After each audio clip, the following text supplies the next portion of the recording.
y del Espíritu Santo.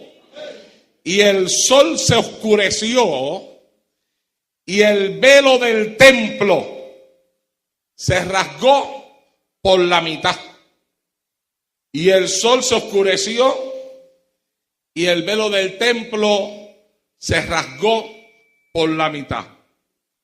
Yo te invito a ti a darle la mano que te queda al lado del frente y atrás y dile la invitación que Dios nos hace. Santo Dios, Padre, en el nombre de Jesús de Nazaret, Hijo amado, en esta hora voy a predicar el poderoso mensaje de tu palabra y te suplico que me permitas predicar esta palabra con libertad. Dame esta palabra con poder, dame esta palabra con autoridad, dame esta palabra con unción. Dámela, Señor mío, con esa unción de tu Espíritu, a la cual me tienes acostumbrado. Sea palabra viva y eficaz, más cortante sea esta palabra que toda espada de dos filos. Y que mientras yo la predico, espíritu de adoración y de alabanza haya en los labios de este pueblo en el día de hoy. Padre mío, predicaré tu palabra y lo haré para gloria y honra de tu nombre. En el nombre de Jesús, Señor. Amén. Se pueden sentar, amados hermanos. Les recuerdo que los bancos no apagan el fuego. Mire a ver si usted sentado todavía puede alabar a Dios. ¿Se puede alabar al Señor en esta iglesia sentado? ¿Se puede o no se puede alabar al Señor en este lugar? Seguro que se puede. Se sentó el cuerpo, pero no la lengua. La lengua se mantiene en actitud de alabanza y de adoración ante la presencia del Señor. Leímos la palabra en el capítulo 23, verso 45 del libro de Lucas, donde dice: el sol se oscureció y el velo del templo se rasgó por la mitad. Y estamos predicando por el tema la invitación que Dios nos hace. La invitación que Dios nos hace. Siempre ha sido la voluntad de Dios que el hombre participe de su presencia. El domingo estuvimos hablando aquí acerca de la presencia de Dios. Y estuvimos hablando acerca de lo que el Señor dice en su palabra. De las palabras que Dios le dijo a Moisés cuando hablándole le dijo: mi presencia irá contigo y te daré descanso. Y estábamos hablando de que la presencia de Dios es el camino. Y es el camino a muchas cosas. La presencia de Dios es el camino a muchas cosas. Y Dios siempre ha tenido dentro de su voluntad que el hombre participe de su presencia. Yo iría mucho más allá. Siempre ha estado dentro de la voluntad de Dios que la creación de Él, todo lo que ha sido creado por Él, participe de su presencia.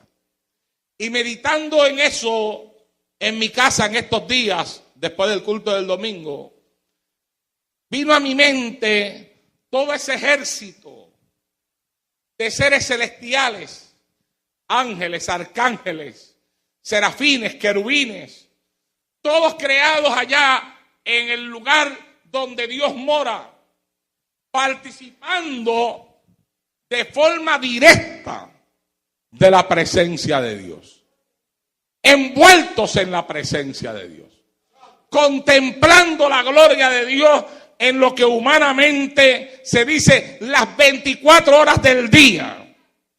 Y decimos lo que humanamente se dice las 24 horas del día porque en el cielo no existe el tiempo. El tiempo solamente existe aquí en la tierra. El tiempo nos fue entregado a nosotros y nos fue dividido entre día y noche para poder darnos a nosotros, los seres humanos, una hora para descansar. Pero en el cielo no existe tiempo. El tiempo es de nosotros. Pero hablando en términos humanos y hablando en el tiempo nuestro, las criaturas celestes, las criaturas creadas por Dios, disfrutan de la presencia de Dios las 24 horas del día. Cuando Dios creó al hombre sobre la faz de la tierra, también lo creó para que disfrutara de la presencia de Él.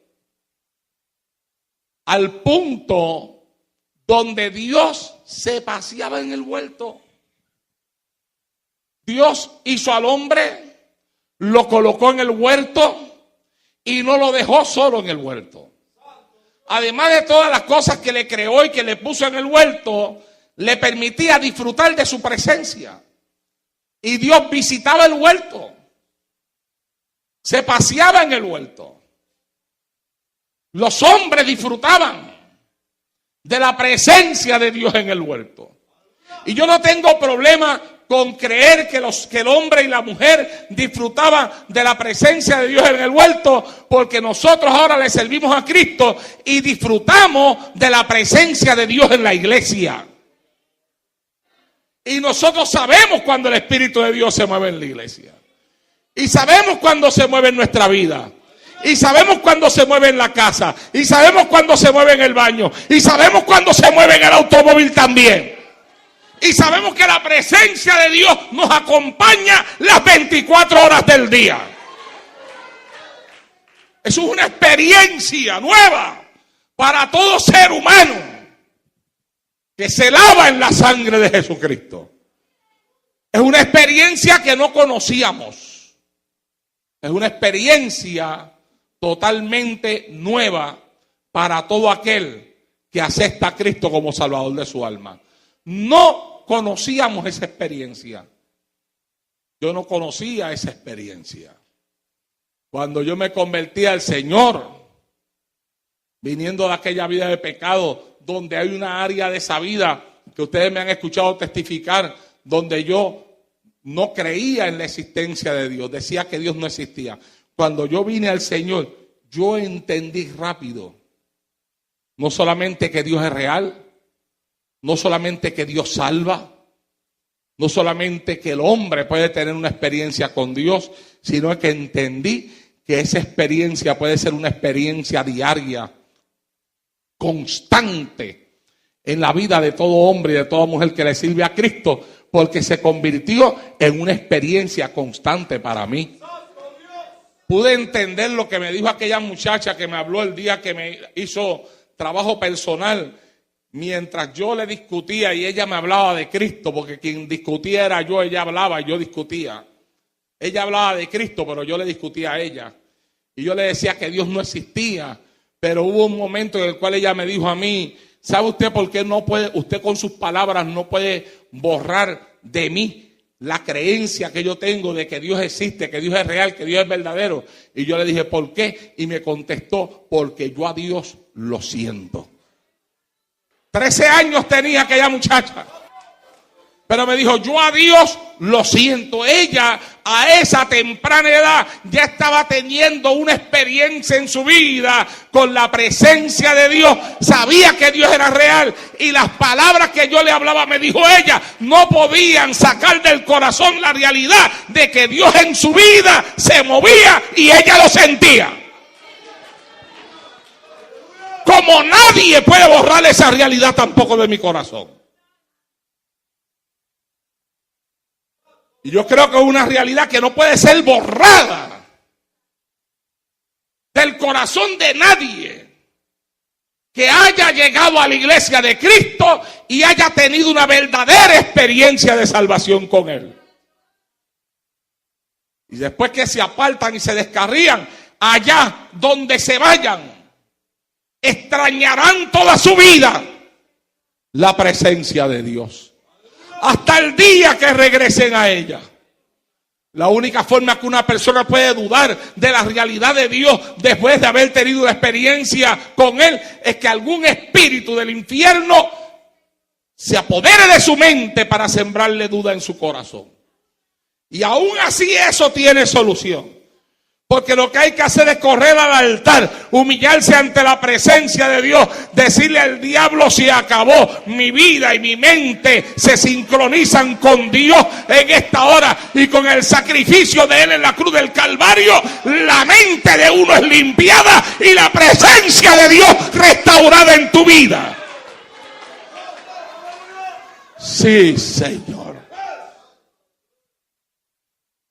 Es un problema cuando se deja de disfrutar esa presencia. Cuando uno está envuelto en la presencia de Dios, a uno le gusta compartir con el Señor, pasar tiempo con Él. Una persona que disfruta de la presencia de Dios no tiene problemas para orar, para encerrarse en un cuarto, para estar a solas, porque sabe que ahí lo está esperando el Señor y disfruta de la presencia de Dios. ¿Ah? Por eso, cuando Adán y Eva pecaron, eso trajo un problema a la vida de ellos. Se rompió la comunión que ellos tenían con el Dios que los había puesto en el huerto. El pecado rompe la comunión con Dios. Y cuando Dios vino a pasearse en el huerto, como estoy seguro que Dios lo había hecho en diferentes ocasiones, eso está escrito ahí de una forma que denota una continuación de un estilo de vida. El estilo de vida de una persona que le sirve a Dios. Dios se pasea en la vida de uno.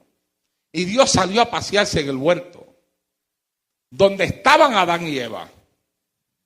Y dice que salió a pasearse al aire del día. Salió el Señor a pasearse en el huerto. Y dice que oyeron la voz de Jehová Dios, que se paseaba en el huerto. Yo estaba leyendo esa palabra hoy y me dieron ganas de reír. Yo me decía a mí mismo: ¿y qué estaría diciendo Dios cuando se paseaba en el huerto? Porque yo sé lo que dijo después, cuando ellos hicieron lo que hicieron. Pero ¿qué estaría diciendo antes? La cosa es que mientras Dios se paseaba en el huerto, la Biblia dice que ellos oyeron la voz de Dios que se paseaba en el huerto.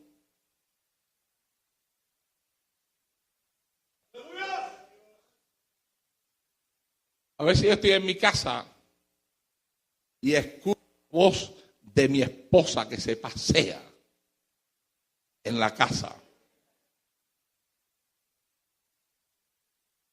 Y en vez de correr a esconderme de ella, corro al encuentro de ella.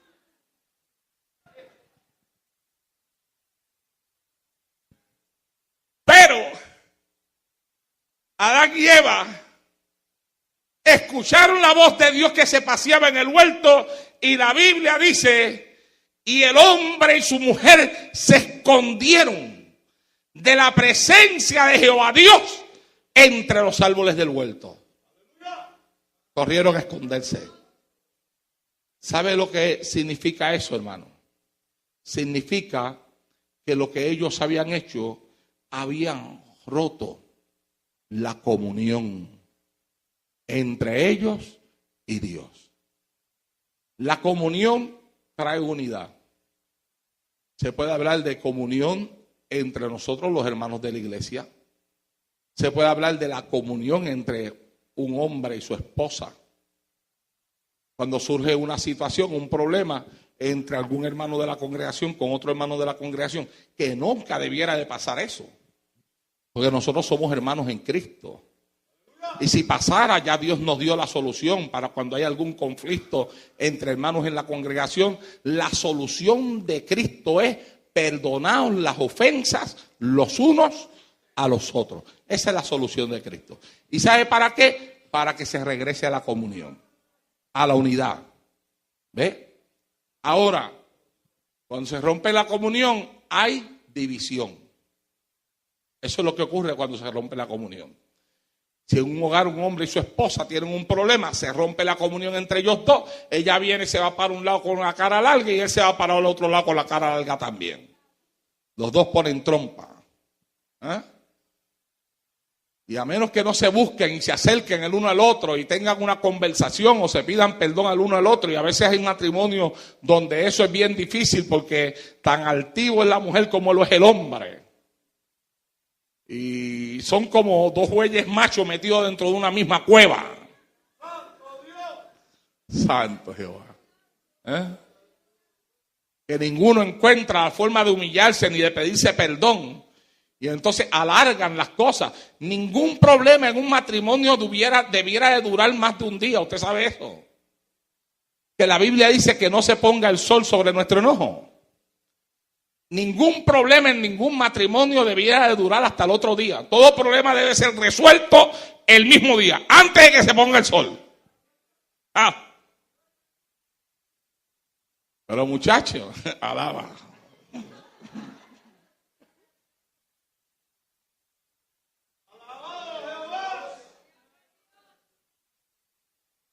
Santo Jehová. Pero a algunos no solamente se le pone el sol. Se le pone una semana, 2 semanas, 3 semanas, un mes, hasta el divorcio. Santo Dios para siempre. Y todo por falta de perdón. Porque la razón del divorcio, recuerde que Cristo la mencionó. Dureza de corazón. Esa es la razón del divorcio. El divorcio viene porque una persona dentro del matrimonio, o 2 personas, puede ser 1 o puede ser 2, porque a veces son los 2. A veces cada uno está jalando por el otro lado y ahí es que viene que ninguno quiere saber del otro, pero a veces es solamente una persona. A veces hay una persona que está batallando por el hogar, batallando por el matrimonio, batallando por salvar su matrimonio, y la otra persona anda haciendo lo que le da la gana, no le importa lo que la otra persona hace, sea hombre o mujer, sigue ahí, hasta que el hogar se le destruye. Por dureza de corazón. Esa es la razón primordial. La dureza de corazón. Rompe la comunión. Y el pecado rompió la comunión entre el hombre y la mujer y el Dios que los había paseado en el huerto. Como Dios no tenía ningún problema, Dios salió a pasearse en el huerto, como siempre. Pero como ellos eran los que tenían el problema, cuando escucharon la voz de Dios que conversaba en el huerto, entonces se echaron a correr. Pero no a correr hacia Dios, sino esconderse de Él. Como hacen algunas personas cuando se está moviendo la presencia del Espíritu Santo en la iglesia, que les entra como cierto temor por dentro de que Dios de momento vaya a hablarles directamente y en ese momento le da deseo de ir al baño.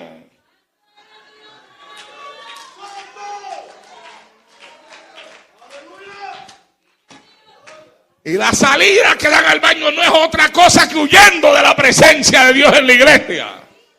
De lo que Dios puede hacer. Y se saben que el predicador que viene es un predicador que Dios usa, que Dios puede revelarle cosas. Se quedan en la casa mirándolo por el internet.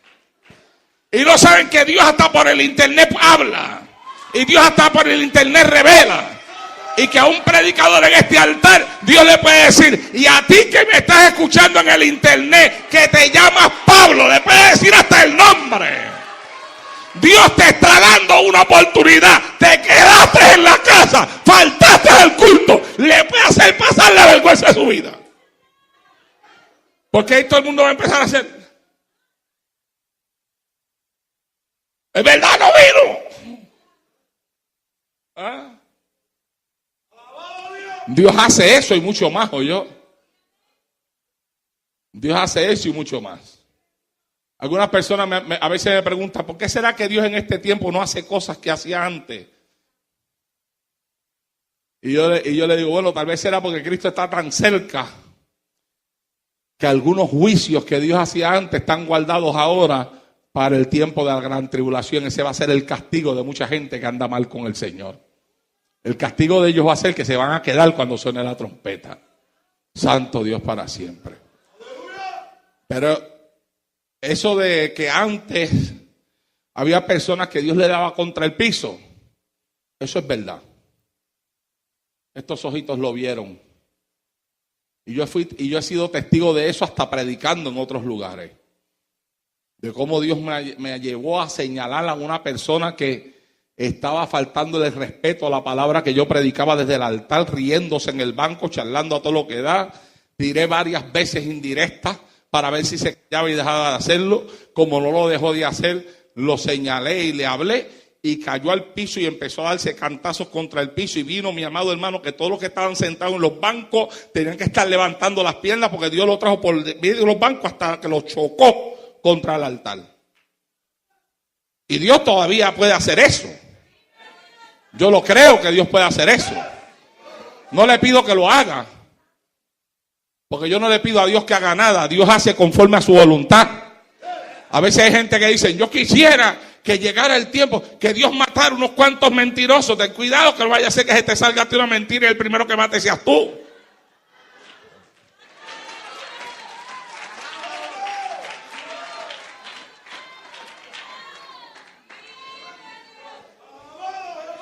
Senda mía es, mire, ningún hombre debiera estar pidiendo que Dios traiga juicio, porque aquí no hay ni uno que sea perfecto, todos son humanos.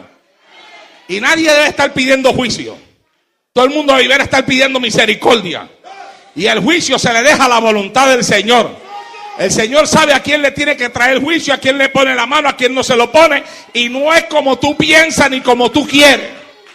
Porque a veces tú piensas que Dios le debe de poner la mano a uno y Dios piensa que no, porque Dios mira mucho más allá de lo que tú ves. Tú miras por fuera y el Señor mira por dentro. Te voy a decir más, la Biblia dice, hablando de Dios, dice que Dios dice, tendré misericordia del que yo quiera tener misericordia y me compadeceré de quien yo quiera compadecerme. Y nosotros los seres humanos, hay personas de las cuales no nos queremos compadecer y creemos que debiéramos hasta de botarlas de la iglesia, y Dios tiene compasión de ellas y todavía les extiende la misericordia de Él. Sanda la vaquima sota la basaja mansote. Por eso es que la Biblia dice aprender lo que significa misericordia quiero y no sacrificio. Porque las vivencias externas son nada cuando los corazones están llenos de podredumbre por dentro. Y por eso la Biblia dice límpiese primero lo de adentro para que también lo de afuera sea limpio. Santo Dios para siempre. Ahora, de que el pecado corta la comunión con Dios, corta la comunión con Dios. Que hace que los hombres huyan. Sí. La gente cuando está mal, huye de la presencia de Dios. Y debieran de acercarse más a esa presencia, porque esa presencia limpia, esa presencia santifica, esa presencia quita lo que está mal. Pero hay quien huye. Ahora, la voluntad de Dios siempre ha sido que el hombre participe de su presencia. Y aquel velo del cual hemos hablado, leído en esta noche, entre otras cosas, era un símbolo de eso. Un símbolo de la separación del hombre de la presencia de Dios.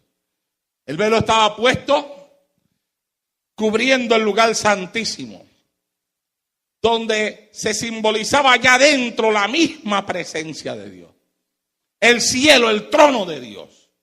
La presencia misma de nuestro Creador. Hablando del velo, sea bendito el Señor para siempre. El libro de Éxodo nos habla del velo diciendo, en el capítulo 26, versos 31 en adelante, dice, también harás un velo de azul, púrpura, carmesí y lino torcido. Será hecho de obra primorosa con querubines. Y lo pondrás sobre 4 columnas de madera de acacia cubiertas de oro. Sus capiteles de oro sobre basas de plata. Y pondrás el velo debajo de los corchetes y meterás allí del velo adentro el arca del testimonio. Y aquel velo hará separación entre el lugar santo y el lugar santísimo. donde estaba para aquel pueblo la presencia de Dios. Ese velo era un símbolo de la separación que existía entre el Dios y los hombres. A ese lugar santísimo solamente podría entrar un sacerdote una vez al año. Y antes de entrar, primero tenía que ofrecer sacrificio por él mismo. Y tenía que tener en su vestimenta unas campanitas, que mientras él estaba allá arriba moviéndole y ofreciéndole el sacrificio al Señor, las campanitas tenían que estar sonando. Las campanitas tenían que estar todo el tiempo ding, dong, ring, dong, ding, dong, mientras él se movía. ¿Ah?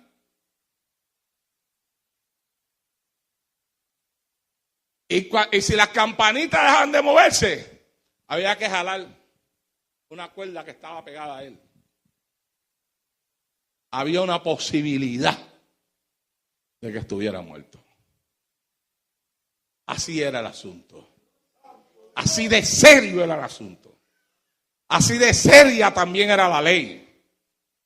Y la separación que había entre Dios y los hombres.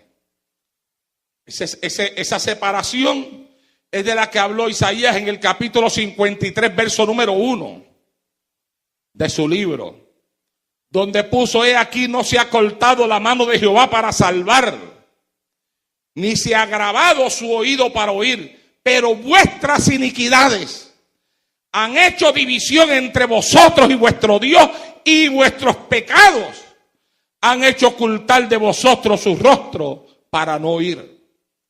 El pecado trae separación entre los hombres y Dios. Y aquel velo era un tipo de esa separación. En el momento de la muerte de Cristo, esa cortina, ese velo, se partió repentinamente en dos partes. De arriba abajo, lo narran Mateo y Marcos. Ocurrió a las 3 de la tarde. A la hora en que los sacerdotes debían de haber estado ofreciendo sacrificio en el templo. ¿Cómo fue que sucedió aquello? Que ese velo se rasgó en ese momento en el cual Cristo ofrecía su vida por los pecados del hombre. El velo no se rasgó por un desgaste natural, ni por los años de uso. Lo que pasó allí en aquel momento se puede considerar un milagro de parte de Dios. ¿Sabe usted por qué el velo se rasgó? Porque en el momento en el cual Cristo murió, en ese momento también daba culminación a aquel periodo de la ley y se abría para el ser humano lo que nosotros llamamos el periodo de la gracia. Ahora los hombres, la separación esa quedaba cortada porque ahora Dios le iba a hacer una invitación al hombre para que tuviera acceso directo a la presencia de Él. Por eso le puse por tema este mensaje: la invitación que Dios nos hace a través del velo que se rompe, que se parte de un lado a otro. Dios está haciéndole una invitación al hombre. Y Dios le está diciendo al hombre: ¿sabes qué? Desde el día que el hombre pecó, ha habido una separación entre ustedes y mi persona. Y ninguno de ustedes tenía acceso directo a mí, sino a través de ritos, a través de ceremonias, a través de sacrificios, a través del cordero y a través de un sacerdote que una vez al año tenía entrada al lugar santísimo. Pero Él dice: ahora yo les quiero hacer a todos ustedes una invitación. Oh, mi alma alaba y glorifica a Dios en esta hora. Ocurrió en el momento de la muerte de Jesús. Y se explica con claridad en el libro de los Hebreos, en el capítulo 10, versos 19 y 20, donde dice: así que, hermanos, teniendo libertad para entrar en el lugar santísimo por la sangre de Jesucristo.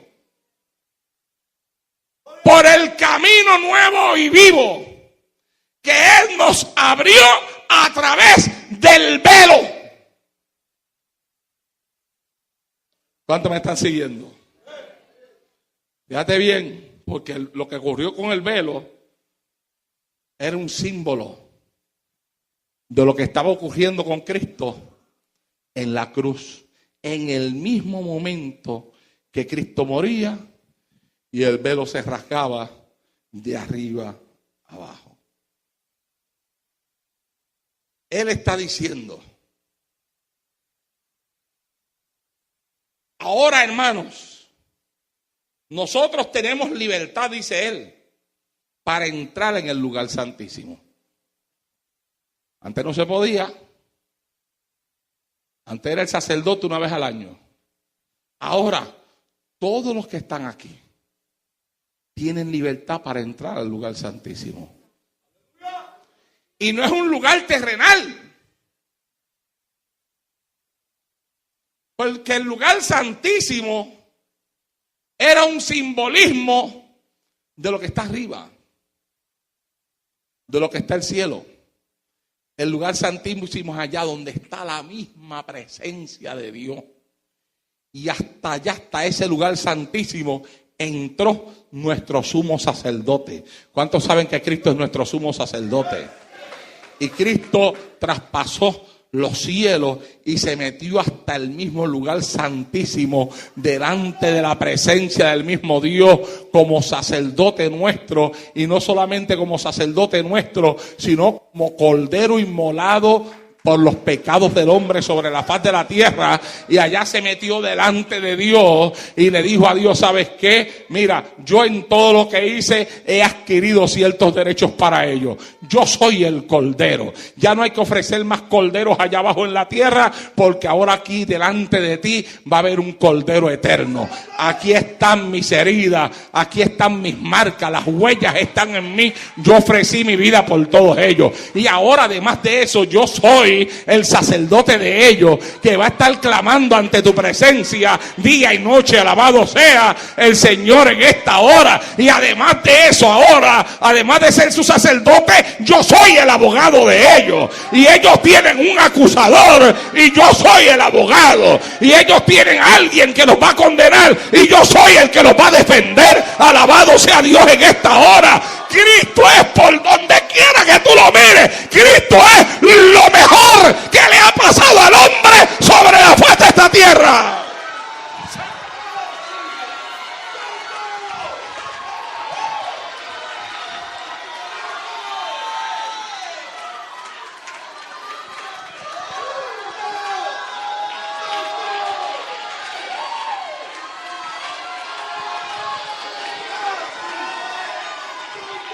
Santo Jehová del cielo.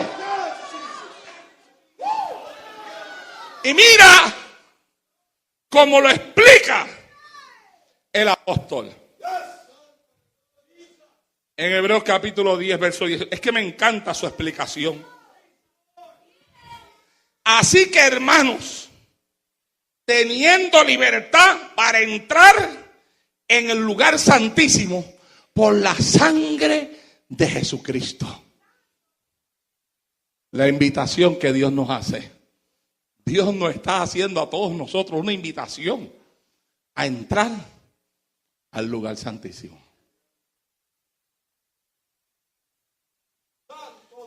Teniendo libertad para entrar en el lugar santísimo por la sangre de Jesucristo. Por el camino nuevo.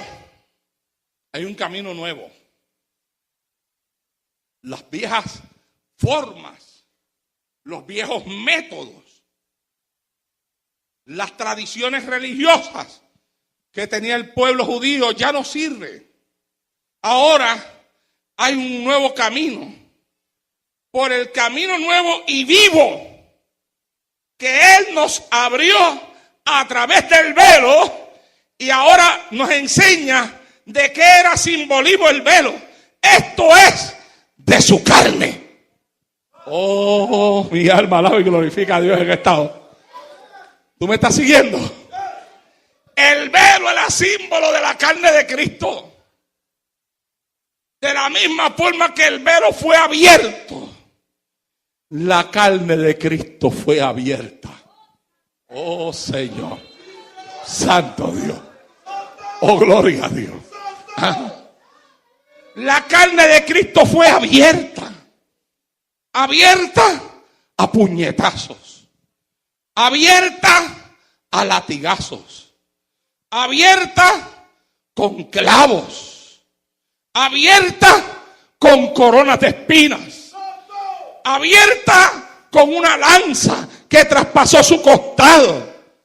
La carne de Cristo fue abierta. Y él dice, nosotros tenemos entrada al lugar santísimo por la sangre de Cristo, por el camino nuevo y vivo que él nos abrió a través del velo. Esto es, dice él, de su carne. Oh, mi alma alaba y glorifica a Dios en esta hora. A través de la muerte de Cristo, simbolizada por la rotura del velo, se abría el camino al lugar santísimo. Esto es al cielo. Tenemos acceso al cielo mismo. ¿Cuántos me están oyendo, hermano? Nosotros estamos muy llanitos, estamos quedándonos muy abajo, estamos aquí en la tierra todavía y no estamos entendiendo que la muerte de Cristo nos da a nosotros acceso a unas experiencias espirituales mucho más profundas que las que nosotros estamos buscando. El velo rasgado nos invita a no tener miedo. Y el velo rasgado nos invita a entrar confiadamente a la presencia de Dios. Por eso es que el capítulo 4, verso 16 del libro de los Hebreos dice: acerquémonos pues confiadamente al trono de la gracia para alcanzar misericordia y hallar gracia para el oportuno socorro. Si tú necesitas socorro, Dios te da el oportuno socorro, que significa el socorro a su tiempo. Dios nunca llega tarde. ¿Cuánto me están entendiendo?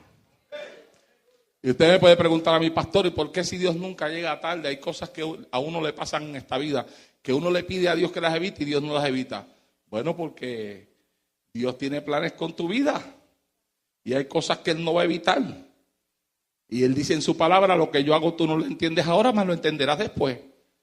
Sé paciente y espera.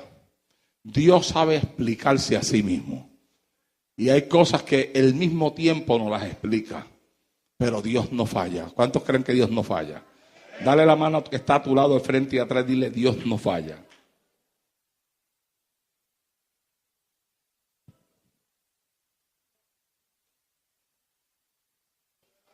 A ti te puede fallar un amigo, te puede fallar una amiga, te puede fallar un familiar, te puede fallar el esposo, te puede fallar la esposa, pero Dios no falla. Te puede fallar alguna persona dentro de la iglesia, pero Dios no falla. Por eso es que la Biblia nos dice a nosotros a que no pongamos la mirada a nadie aquí abajo en la tierra. Y ahí es donde mucha gente también falla. Se ponen a mirar a los que tienen a los lados de ellos y terminan atribulados. Cristo dice: mira, no mires a nadie, pon tu mirada en mí. Mírame a mí, dice el Señor. Puesto los ojos en Jesús, dice la Biblia, el autor y el consumador de la fe. ¿Qué más dice Dios? No te compares con nadie, compárate conmigo.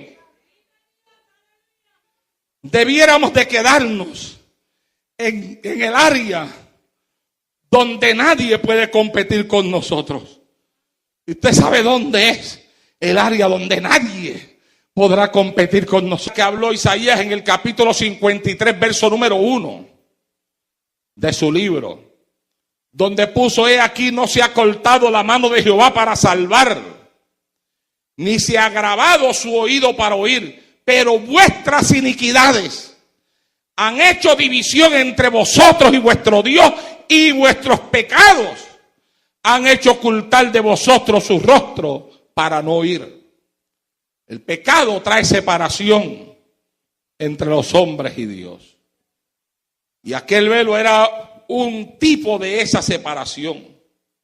En el momento de la muerte de Cristo, esa cortina, ese velo, se partió repentinamente en dos partes. De arriba abajo, lo narran Mateo y Marcos. Ocurrió a las 3 de la tarde, a la hora en que los sacerdotes debían de haber estado ofreciendo sacrificio en el templo. ¿Cómo fue que sucedió aquello? Que ese velo se rasgó en ese momento en el cual Cristo ofrecía su vida por los pecados del hombre. El velo no se rasgó por un desgaste natural, ni por los años de uso. Lo que pasó allí en aquel momento se puede considerar un milagro de parte de Dios. ¿Sabe usted por qué el velo se rasgó? Porque en el momento en el cual Cristo murió, en ese momento también daba culminación a aquel periodo de la ley y se abría para el ser humano lo que nosotros llamamos el periodo de la gracia. Ahora los hombres, la separación esa quedaba cortada, porque ahora Dios le iba a hacer una invitación al hombre para que tuviera acceso directo a la presencia de Él. Por eso le puse por tema este mensaje, la invitación que Dios nos hace. A través del velo que se rompe, que se parte de un lado a otro, Dios está haciéndole una invitación al hombre. Y Dios le está diciendo al hombre, ¿sabes qué? Desde el día que el hombre pecó, ha habido una separación entre ustedes y mi persona. Y ninguno de ustedes tenía acceso directo a mí, sino a través de ritos, a través de ceremonias, a través de sacrificios, a través del cordero y a través de un sacerdote que una vez al año tenía entrada al lugar santísimo. Pero Él dice, ahora yo les quiero hacer a todos ustedes una invitación. Oh, mi alma alaba y glorifica a Dios en esta hora. Ocurrió en el momento de la muerte de Jesús. Y se explica con claridad en el libro de los Hebreos, en el capítulo 10, versos 19 y 20, donde dice, así que hermanos, teniendo libertad para entrar en el lugar santísimo por la sangre de Jesucristo, por el camino nuevo y vivo que Él nos abrió a través del velo. ¿Cuántos me están siguiendo? Fíjate bien, porque lo que ocurrió con el velo era un símbolo de lo que estaba ocurriendo con Cristo en la cruz, en el mismo momento que Cristo moría y el velo se rasgaba de arriba abajo. Él está diciendo, ahora hermanos, nosotros tenemos libertad, dice Él, para entrar en el lugar santísimo. Antes no se podía. Antes era el sacerdote una vez al año. Ahora, todos los que están aquí tienen libertad para entrar al lugar santísimo. Y no es un lugar terrenal. Porque el lugar santísimo era un simbolismo de lo que está arriba, de lo que está el cielo. El lugar santísimo es allá donde está la misma presencia de Dios. Y hasta allá, hasta ese lugar santísimo, entró nuestro sumo sacerdote. ¿Cuántos saben que Cristo es nuestro sumo sacerdote? Y Cristo traspasó los cielos y se metió hasta el mismo lugar santísimo, delante de la presencia del mismo Dios, como sacerdote nuestro, y no solamente como sacerdote nuestro, sino como cordero inmolado por los pecados del hombre sobre la faz de la tierra. Y allá se metió delante de Dios y le dijo a Dios: ¿sabes qué? Mira, yo en todo lo que hice he adquirido ciertos derechos para ello. Yo soy el cordero. Ya no hay que ofrecer más corderos allá abajo en la tierra, porque ahora aquí delante de ti va a haber un cordero eterno. Aquí están mis heridas, aquí están mis marcas, las huellas están en mí. Yo ofrecí mi vida por todos ellos. Y ahora, además de eso, yo soy el sacerdote de ellos, que va a estar clamando ante tu presencia día y noche. Alabado sea el Señor en esta hora. Y además de eso, ahora, además de ser su sacerdote, yo soy el abogado de ellos. Y ellos tienen un acusador y yo soy el abogado. Y ellos tienen a alguien que los va a condenar y yo soy el que los va a defender. Alabado sea Dios en esta hora. Cristo es, por donde quiera que tú lo mires, Cristo es lo mejor que le ha pasado al hombre sobre la faz de esta tierra.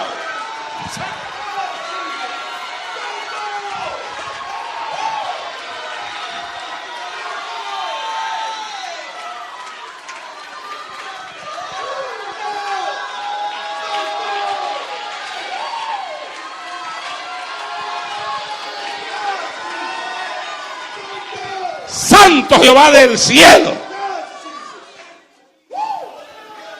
Y mira cómo lo explica el apóstol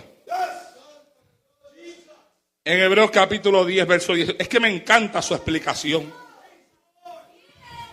Así que, hermanos, teniendo libertad para entrar en el lugar santísimo por la sangre de Jesucristo. La invitación que Dios nos hace. Dios nos está haciendo a todos nosotros una invitación a entrar al lugar santísimo.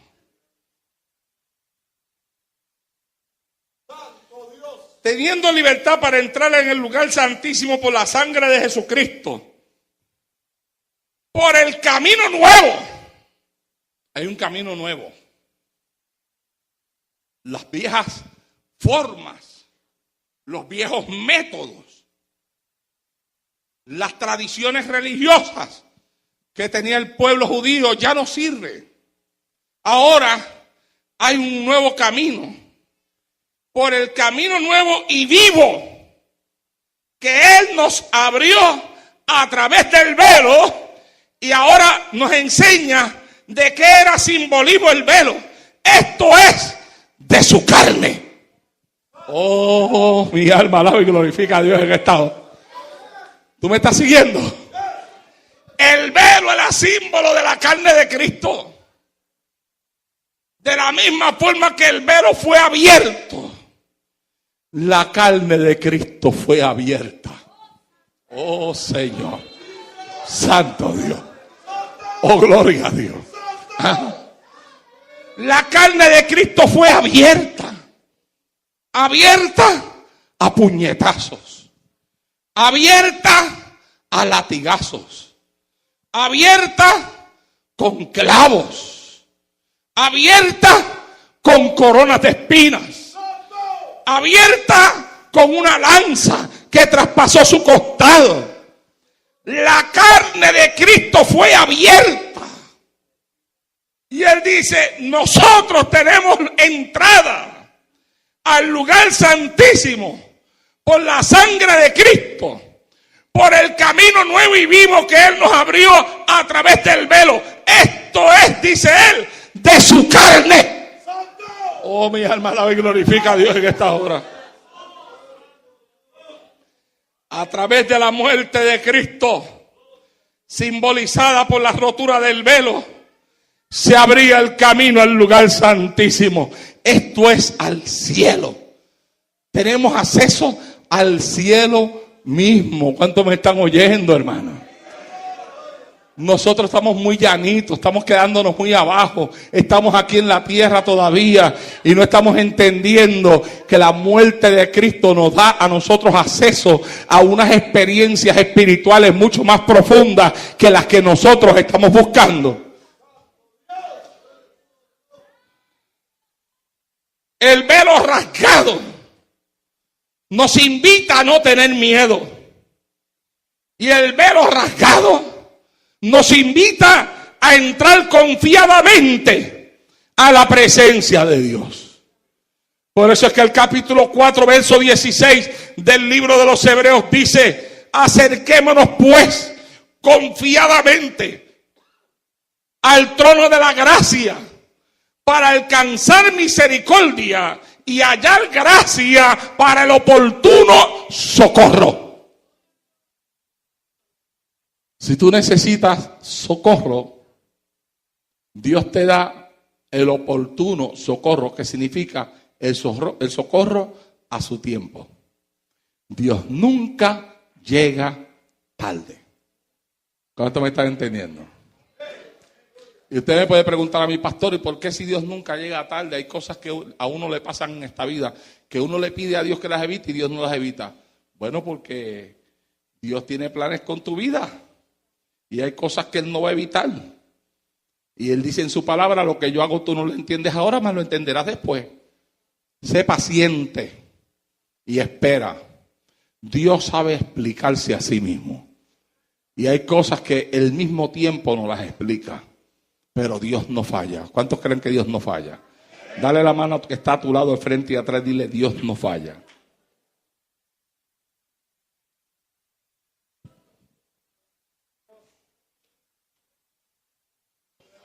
A ti te puede fallar un amigo, te puede fallar una amiga, te puede fallar un familiar, te puede fallar el esposo, te puede fallar la esposa, pero Dios no falla. Te puede fallar alguna persona dentro de la iglesia, pero Dios no falla. Por eso es que la Biblia nos dice a nosotros a que no pongamos la mirada a nadie aquí abajo en la tierra.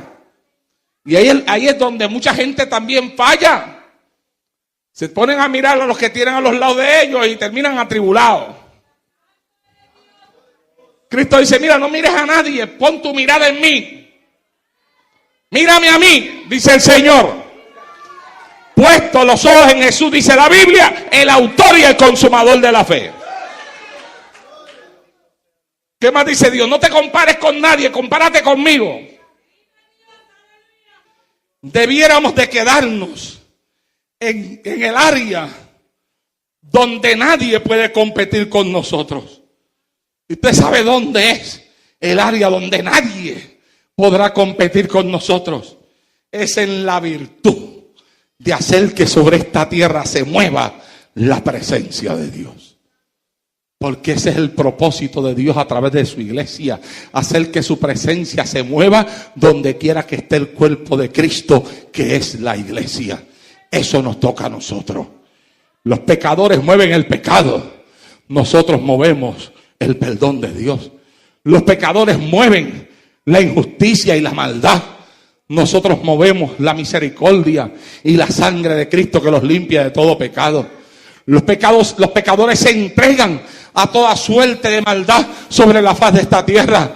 Nosotros tenemos que irnos por este mundo moviendo la presencia de Dios y diciéndole al más miserable pecador: si Dios llega a tu vida, la presencia de Dios te santifica y te hace un hombre y una mujer nuevo. Alabado sea Dios en esta hora. Por eso fue que los hombres usados por Dios fueron hombres que tuvieron un encuentro con la presencia de Dios. Abraham, Jacob, Moisés, etcétera, son ejemplos de eso. Cuando Jacob bendijo a los hijos de José, invocó la presencia de Dios.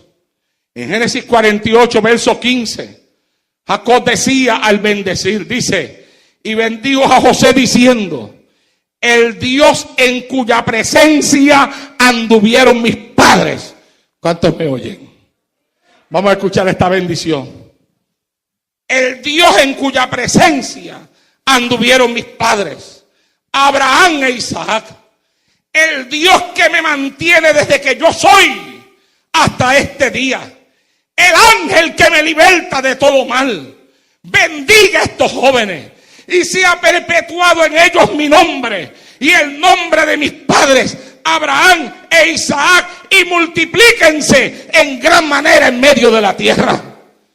Y como decía él al invocar bendición sobre ellos, decía: el Dios en cuya presencia anduvieron mis padres, el Dios que me mantiene desde que yo soy, que significa desde que nací hasta este día.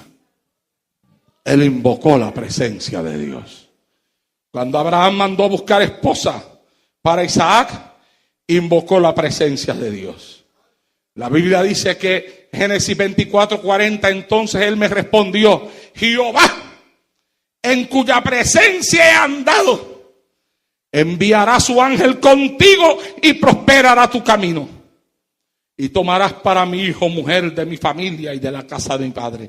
Mandó a aquel hombre a buscar mujer para su hijo.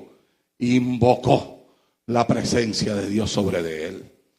La Biblia dice en Juan capítulo 4, versos 23 al 24: mas la hora viene y ahora es, cuando los verdaderos adoradores adorarán al Padre en espíritu y en verdad, porque también el Padre tales adoradores busca que le adoran. Dios es espíritu, dice la Biblia, y los que le adoran en espíritu y en verdad es necesario que adoren. Dice ahí: la hora viene y ahora es, lo cual significa que la hora ha llegado. Y sabe una cosa, mi amado hermano, mientras más cerca está Cristo de venir a esta tierra, más nos vale a nosotros adorar a Dios en espíritu y en verdad. Más nos vale. No se envuelva en nada que no tenga que ver con adorar a Dios en espíritu y en verdad. No permita que nadie lo envuelva a usted en nada que no sea con adorar a Dios en espíritu y en verdad. Olvídese de Raimundo y de todo el mundo. Pelea por tu salvación. Tu salvación es primero que cualquier cosa. Y si tú ves una persona que no camina bien dentro de la iglesia, dite a ti mismo: allá él con Dios. Aunque él camine mal, yo voy a caminar bien. ¿Ah? Porque a veces hay personas que ven que alguien hizo algo. No, mira para allá. Mira, si aquel lo hace, yo también lo puedo hacer. Pues tú eres tan carnal como el que lo está haciendo. Y lo que andabas buscando era una excusa para tú hacerlo también. No lo habías hecho todavía porque no encontrabas una excusa, pero ahora ya encontraste la excusa. Por fin hay alguien que lo está haciendo y ahora tú dices: yo también lo puedo hacer. El Señor te reprenda a ti y reprenda al que lo está haciendo también.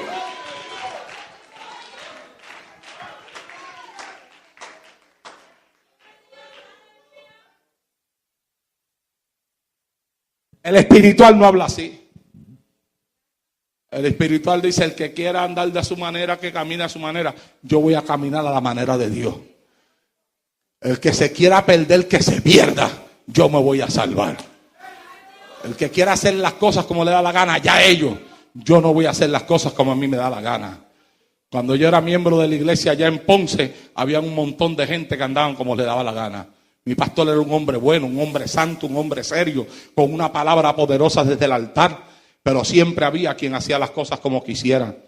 Porque lo único que un pastor gobierna, si se puede usar esa palabra, gobernar, en una iglesia, son las ovejas. Eso es lo único. Porque las ovejas son las que oyen la voz del pastor.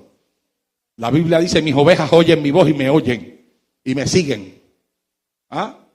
Tú lo único que puedes gobernar, pastorear, para quitar la palabra gobernar de ahí. Lo único que tú puedes pastorear son ovejas. Pero tú no puedes pastorear cabros. Y en la iglesia hay ovejas y hay cabros también.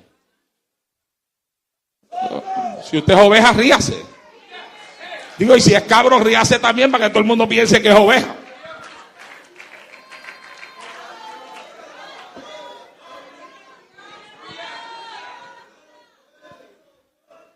¿Ah? Hay gente que a veces dice: ¿por qué el pastor no hace nada? Porque el pastor no puede hacer nada, mijo.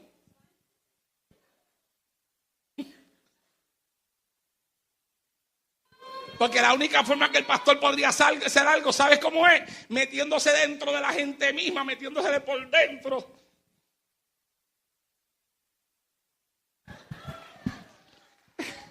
Déjame ver si me puedo meter por dentro de ti, chico, para que tú vivas como yo quiero que tú vivas. ¿Ah?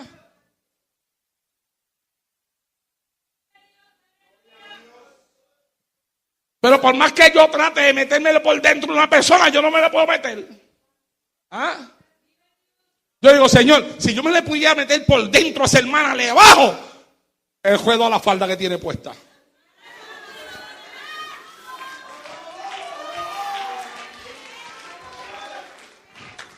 Si me le pudiera meter por dentro a esa... Mira, hermano, yo he ido a predicar a iglesias donde he visto hermanas con unos tremendos escotes hasta acá abajo enseñando toda la entrada de los senos. Eso es una inmoralidad. Que la Biblia dice que eso es enseñar la vergüenza de la desnudez. Y yo digo, Dios mío, si yo me le pudiera meter por dentro a esa hermana, le subo el escote del traje. Pero no puedo.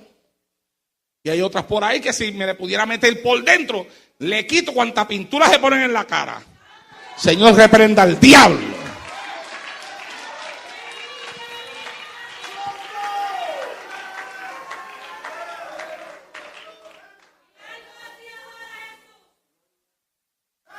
Pero no me le puedo meter por dentro. ¿Y sabes qué? Dios no me hizo a mí tampoco para meterme por dentro de nadie. Porque ya Dios envió el que se mete por dentro. Y el que se mete por dentro es el Espíritu Santo. No soy yo. El Espíritu Santo es el que se mete por dentro y cambia y transforma a la persona. Y para que el Espíritu Santo cambie a una persona, la persona tiene que estar de acuerdo con el Espíritu Santo. Porque Dios respeta en cada persona la individualidad de esa persona. Si tú no quieres que Dios te cambie, Dios no te va a cambiar y se acabó. ¿Ah? Hello. ¿Cuántos están aprendiendo algo en esta noche? Entonces usted está aprendiendo en esta noche que ya usted nunca más va a decir, ¿y por qué el pastor no hace nada? Porque la respuesta a eso es, porque el pastor no puede hacer nada. Porque el pastor no es Dios. Porque el pastor no cambia a nadie. Porque lo único que el pastor puede hacer es predicar. Y después que predica, lo otro que puede hacer es jalar a la gente a la oficina. Y después que lo jala a la oficina y le dice, mire, esto aquí es así, así, así, así. Ya ahí se acabó más nada. No puedo hacer más nada.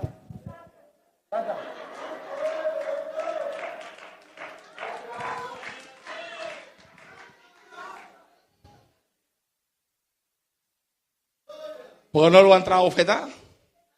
Ni caer a puñetazo. En una ocasión alguien me dijo, varón, esa hermana tiene la falda muy pegada. Yo le dije, vete, díselo al esposo de ella, que esposo tiene. Así le contesté, hermano, yo no puedo gobernar la falda de esa mujer, ella tiene esposo en la casa para que la gobierna. Hello. Hello. Hello.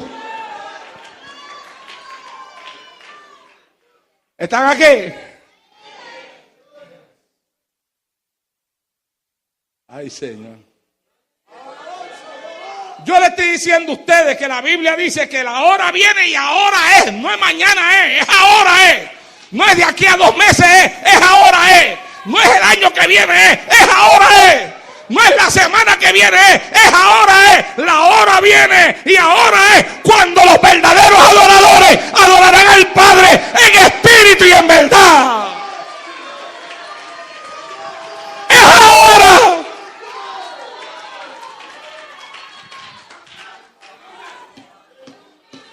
A su nombre.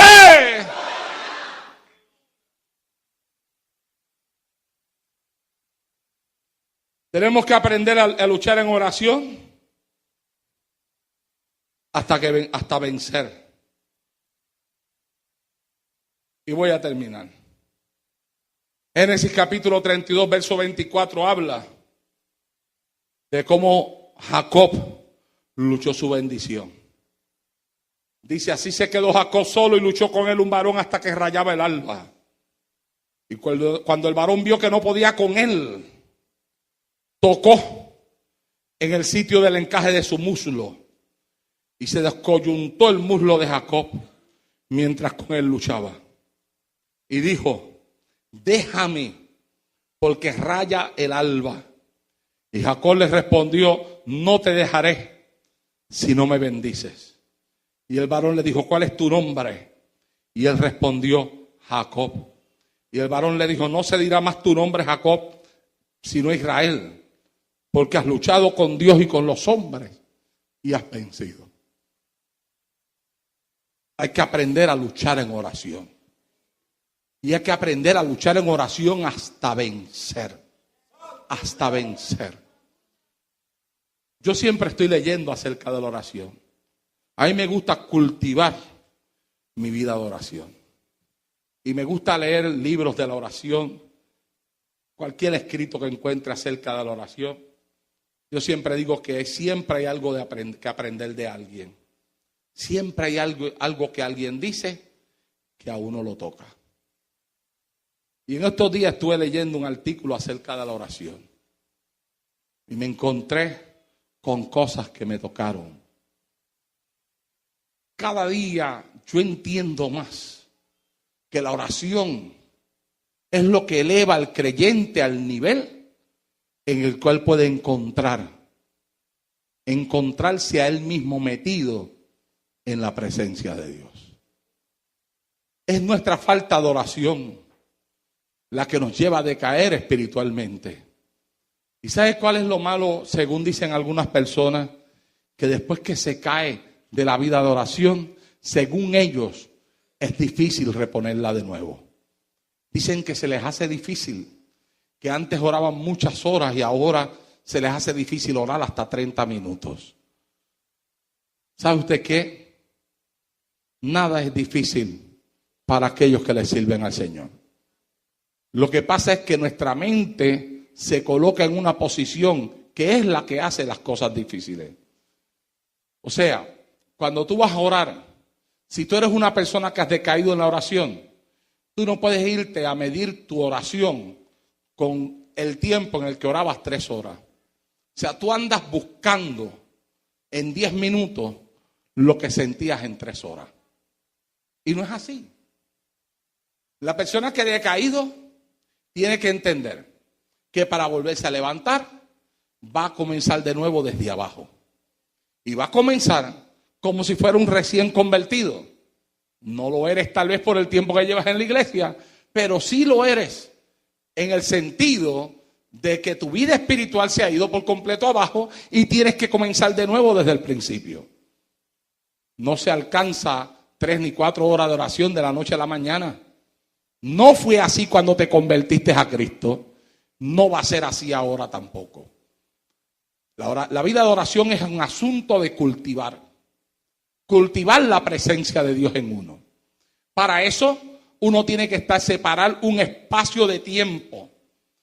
Que uno sepa que ese tiempo uno lo puede separar para orar. El tiempo que sea. Si el mejor tiempo es en la mañana, si el mejor tiempo es en la tarde.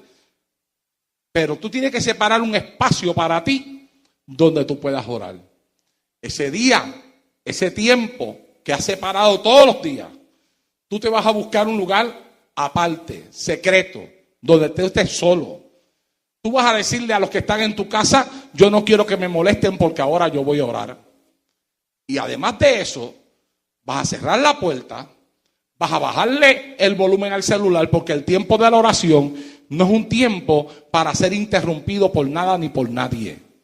Si tú tuvieras una visita con el presidente de los Estados Unidos, tú tendrías que bajar tu celular, el volumen de tu celular, al entrar ahí, porque mientras estés hablando con el presidente de esta nación, tu celular no te puede sonar a ti ahí delante de él. Tú entras a un cine y te mandan a que tienes que bajar el celular. Y hay un montón de lugares por ahí donde tú entras y te dice que tienes que bajar el celular. Tú entras a la oficina de un doctor y dice que tienes que bajar apagar hasta el celular. ¿Ah? ¿Acaso entonces los doctores son mejores que el Dios al que tú le sirves? Que en un hospital tú apagas el celular y entras a tu cuarto a hablar con Dios y lo dejas prendido por si acaso alguien te llama. Vamos a colocar las cosas en el lugar que se merecen. Dios está por encima de todas las cosas. Y Dios es primero en nuestra vida. Y es primero que cualquier otra cosa que haya sobre la faz de esta tierra. Porque en nuestra vida no es nada más importante que la presencia de Dios. Así que tú te metes en el cuarto y apagas el celular o le bajas el volumen al celular. Si tienes que poner música, ponla, si es que la necesitas en tus primeros días. Yo cuando oro por lo regular no pongo música. Yo puedo orar sin música, pero muchas veces también la pongo. Y empieza ahí poco a poco. Pídele perdón a Dios por cualquier falta cometida. Después comienza a adorar a Dios. Alaba su misericordia. Alaba su presencia, alábalo por su perdón, alábalo porque Él ha tenido misericordia de ti. Empieza a darle alabanza al Señor, que la Biblia dice que el Espíritu de Dios se mueve en medio de la alabanza. Y cuando tú empiezas a alabar al Señor en tu cuarto, estás invocando la presencia de Dios en tu cuarto. Y después entra en lo demás. No pongas reloj, porque si tú dices, voy a orar 15 minutos y pones un reloj, a su nombre. Denme unos poquitos minutos y termino. Total, hacía días que ustedes no escuchaban la voz de su pastor. Y por aquí pasan muy buenos predicadores. Y el que viene esta semana que viene, me dicen que es muy bueno, porque yo no lo he escuchado predicar todavía, pero me dicen que es muy bueno. Pero como quiera, no hay voz como la voz de un pastor para su iglesia. Santos, por mejores que sean los predicadores, la voz del pastor hace falta. Fíjese bien, le estoy diciendo, no se ponga a mirar el reloj. Olvídese del reloj, no ponga reloj. Métase a orar ahí. Trate de que si usted ora 5 minutos, sean los 5 minutos mejor orados de su vida. Porque la oración no se mide por el tiempo que dura, sino por la sinceridad del corazón que la hace. Y hay quienes pueden estar 2 horas orando y no llegar ni tan siquiera al techo. Y una persona venir y humillarse ante la presencia de Dios y arrodillarse y salirle un llanto del alma y no salirle ni una palabra por la boca. Pero el llanto es un llanto de humillación. Y cuando terminó de llorar se sintió que ya cumplió, porque se sintió descargado. Y cuando miró el reloj, ay Dios mío, me duró 5 minutos y yo pensé que era más. Pero qué bien me siento, porque abriste tu alma ante la presencia del Señor. Pero esos 5 minutos tú los disfrutaste. Y entonces te vas a sentir motivado a volver a pasar más tiempo con el Señor. Es lo que pasa. Así es como se enamora la gente, ¿verdad? Ah, Sammy, Jonathan, así es como se enamora uno. ¿Ah? ¿Cómo este muchacho se me pudo enamorar por allá por Milwaukee? Se fue conmigo para allá en una campaña. Vio una joven por allá que le llamó la atención, la estuvo velando, vio que estaba haciendo una actividad ya en la parte de afuera del templo, y yo creo que se acercó a comprar. ¿Te acercaste a comprar? Se acercó a comprar. Se acercó a comprar. Pero mientras compraba tenía el ojo puesto sobre la que vendía. ¿Ah? Y ahí entabló una conversación. Y la pequeña conversación que tuvo con ella, la disfrutó. Y entonces el otro día de campaña, porque era una campaña de varios días, pues él siguió buscando más conversación. Y parece que ella también disfrutó la conversación porque nunca lo puso para un lado. Santo Dios. ¿Ah? Y tienen que haber disfrutado mucho de la conversación, porque ella en Milwaukee y él por acá, lo único que hacían era hablar por teléfono. Lo que se daban era conversación. ¿Ah? Pero para que las personas puedan pasar media hora conversando, 1 hora pegados a un teléfono, tienen que sentirse que les agrada la conversación. Oh, Dios mío. Ahora trae eso al mundo espiritual. Oh, Señor.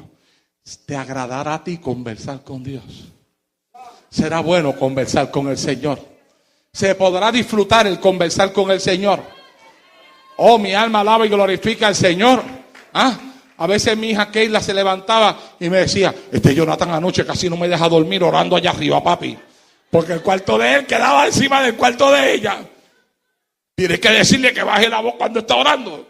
Digo, pero mi hija, ¿cómo le voy a decir que baje la voz? Entonces, mejor haz una cosa, cuando tú lo escuches a él que él está así, no te dejes dormir, pues ponte a orar tú también.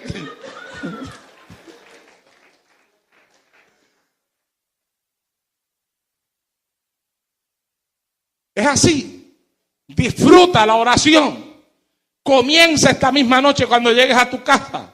Procura terminar el año en una victoria única y exclusiva para ti en tu vida espiritual. El tema de este mensaje dice la invitación que Dios nos hace. Dios nos está diciendo a nosotros, mira, el velo se abrió de arriba a abajo para que tú tengas acceso a mi presencia. Yo te invito a mi presencia, te invito a disfrutar de mi presencia, te está diciendo el Señor. Y voy a terminar. A Moisés le resplandeció el rostro después de haber hablado con Dios. La Biblia dice en Éxodo 34:29, y aconteció que descendiendo Moisés del monte Sinaí con las 2 tablas del testimonio en su mano, al descender del monte, no sabía Moisés que la piel de su rostro resplandecía después que hubo hablado con Dios. Y Aarón y todos los hijos de Israel miraron a Moisés, y he aquí la piel de su rostro era resplandeciente, y tuvieron miedo de acercarse a él. Fíjese bien, él se metió ante la presencia de Dios y salió de allá que el rostro le resplandecía. A ellos le dio miedo y tenían miedo de acercarse a él, cuando lo que tenían que hacer era ir donde él y decirle: ¿qué yo tengo que hacer, Moisés, para que la presencia de Dios se me pegue a la cara como se pegó a la tuya? Y eso es lo que tenemos que aprender en la iglesia. Tenemos que aprender a escoger nuestras amistades, aprender con quién hablamos y aprender con quién caminamos. No todo el mundo en la iglesia es espiritual. Oh Dios mío, yo quisiera decir que todos son, pero la realidad es que no es así. La iglesia está llena de personas imperfectas, de gente que busca a Dios al 100%. Otros lo buscan al 50%. Y otros están entre el 50 y el 100. Otros están entre el 30 y el 50. Y otros sencillamente no están.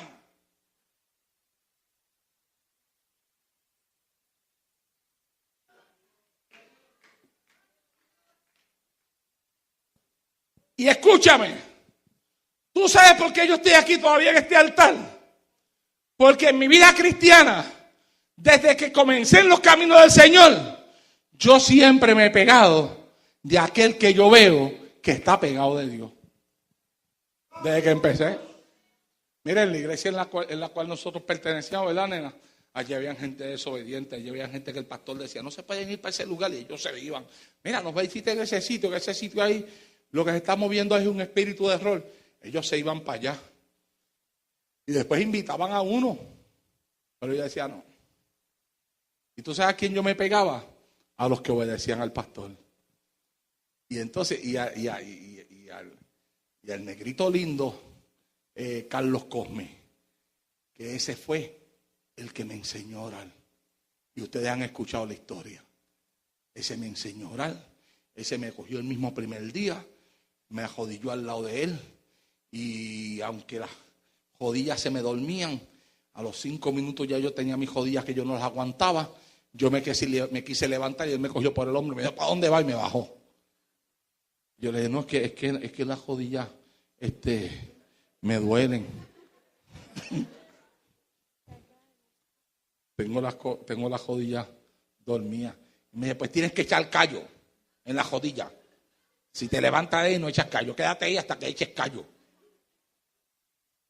¿Sí? Y había veces que nos levantábamos de la rodilla, él y yo, y nos sentábamos así porque estábamos solos. Y él me decía, vamos a ver cómo están los callos, súbete el pantalón. Y yo le tenía que enseñar mis rodillas. Y él me enseñaba la de él o yo. Porque ese muchacho hasta en la rodilla dormía. Es verdad, es verdad. Ese muchacho hasta en había veces que se arrodillaba a orar y estaba tan cansado que se quedaba hasta dormido. Él dormía hasta en la rodilla. Eso tenía tremendo callo ahí en la rodilla ese muchacho.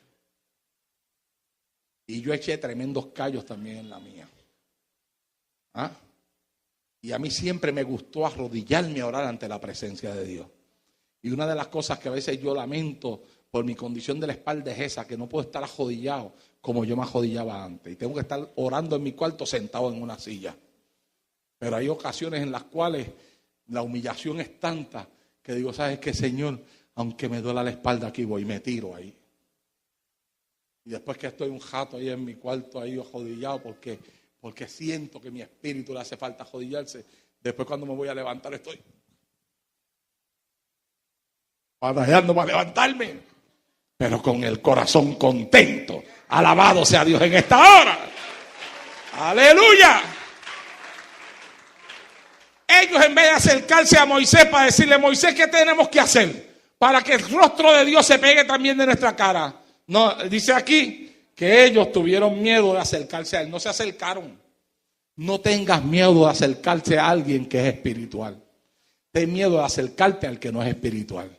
Escoge a la gente. Escoge con quién tú caminas.